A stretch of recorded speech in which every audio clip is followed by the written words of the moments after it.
I was just talking about personnel at FEMA, and forget money for the moment.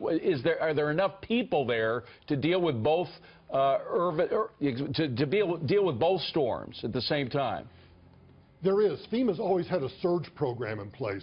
So, and I don't know precisely what they call them today, but we used to call them disaster assistance employees. And those are people that are trained ahead of time so that when you have multiple disasters, which is not unusual for FEMA, they can surge this personnel capacity so that they can deploy people, you know, in Florida, Texas, California if needed, if there are wildfires. So yes, they have that surge capacity to do that. And I just want to mention one other thing, David. You talked about the $150 billion or so that it might take for these storms. I want to remind people that the total cost of the damages that Houston and Harris County might incur, or that Miami-Dade County might incur, not all of those damage costs are borne by the federal government. Of course. And I think that sometimes American citizens get the idea that FEMA is going to come in, and if you've lost your home, they're going to completely rebuild your home, or they're going to restart your business. And all that FEMA does is really provide assistance to kind of get you restarted. So I've kind of been on this mission to kind of tap down expectations.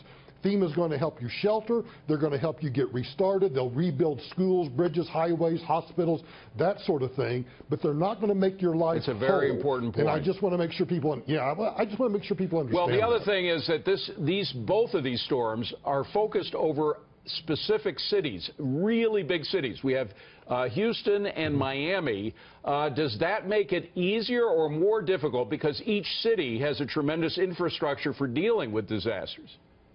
Well, it actually makes it more difficult. And I'm glad to see that Governor Scott has decided in Florida, for example, I think starting tomorrow they're going to do contraflow on the interstates.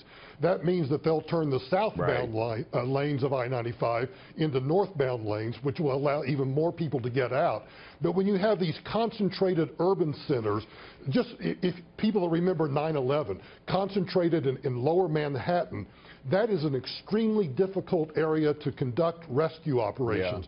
Yeah. And so you have to deploy the urban search and rescue teams in to rescue people, save lives, and make sure that people are Michael, we got to leave it there, but with 10 seconds, just tell me, there is then enough personnel and enough funding to deal with both of these emergencies at the same time? Absolutely. Okay, Michael Brown, thank you very much. Good to see you. Appreciate it.